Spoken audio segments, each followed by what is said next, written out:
Hats off to common people. మొత్తానికి మన యువత సామాన్య ప్రజలందరూ కలిసి పునర్వికకు ట్రీట్మెంట్కి సంబంధించినటువంటి 16 కోట్ల ఇంజెక్షన్స్ కావాల్సిన డబ్బు అయితే ఫండ్ రేస్ చేయడం వల్ల మొత్తానికి కలెక్ట్ అయిపోయింది.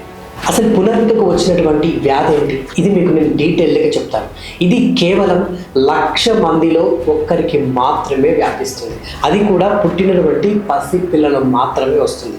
అయితే ఈ వ్యాధి వచ్చిన వాళ్ళు కేవలం 2 సంవత్సరాలలో ఏదైతే డాక్టర్లు చెప్పినట్టు ఆ ఇంజెక్షన్ ఏదైతే ఉందో అది కేవలం 2 ఇయర్స్ లేదా 1.5 ఇయర్ లోపే ఈ ఇంజెక్షన్ ఇస్తే ఆమె బ్రతకగలుగుతుంది.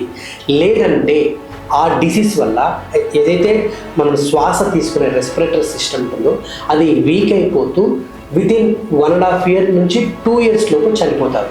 సో ఈ ఇంజెక్షన్ కేవలం ఈ 1.5 ఇయర్లో మాత్రమే ఆ స్పాన్ ఆఫ్ టైంలో ఆ ఇంజెక్షన్ ఇస్తేనే తను బ్రతుకుతుంది.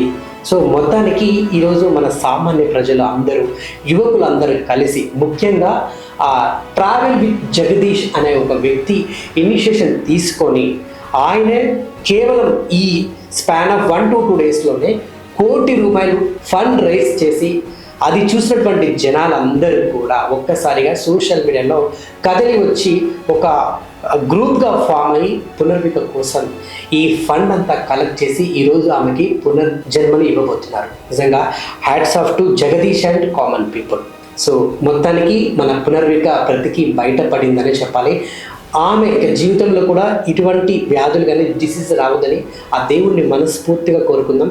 ఆమె ఇంకా మంచిగా ఉండాలి, వాళ్ళ తల్లిదండ్రులు కూడా బాగుండాలని మనస్ఫూర్తి కోరుకుందాం.